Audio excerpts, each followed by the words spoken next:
sa inyong lahat. Nandito na naman po ako para magbigay sa inyo ng mga tips tungkol sa mga taong nagpapapansin dahil meron sila mga bagong suot sa katawan. Napansin ko yan. Pagka yung mga tao may bagong suot sa katawan, parang iba kilos, di ba? Ibang galaw. Di ba? Maniwala kayo. Tulad ko, well, bago cellphone ko, alam mo naman. Kaya, iba kilos ko. Tingnan ninyo ang babaeng ito.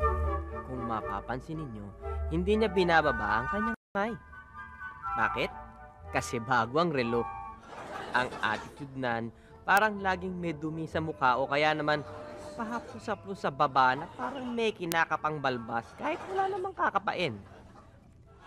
Tingin din niya ng tingin na dun sa kanyang relo na parang may inaantay ba. At hindi lang yan. Salita yan ng salita ng kung anong oras na kahit wala namang nagtatanong. Kita nyo? Tanong ng tanong. Hindi na. Tanong ng tanong kung anong oras. Kulang sa pansin. Madali namang mapansin ang taong may bagong sapatos.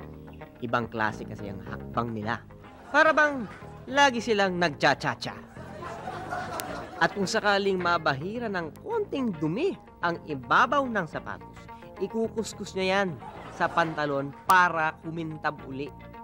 Di na baling madumihan ang pantalon, basta siguradong malinis lang ang bagong sapatos. At kung todo, de 4 din yan pag umupo. Tingnan ninyo. Oh, ha?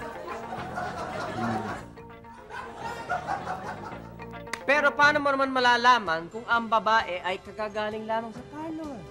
Maaring bagong gupit o di kaya naman ay bagong hot oil ang buhok. Ganito po ang inyong makikita. Ayan, pag ang babae kagagaling lang ng parlor, tumatapat yan sa mga lugar na mahangin para ipapansin na malambot ang buhok niya, makintab at sumusunod saan man bumaling ang ulo. Tapos, pagka may kausap, mas malamang sa kanya yung iling kesa sa tango. Kahit gusto na niya yung inaalok, tatanggi yan para lang makailing. At pagka may kumakalabit mula sa likod, iba yan kung lumingon. Pinasusunod niyang lagi ang buhok sa bawat iling, tanggi, at lingon.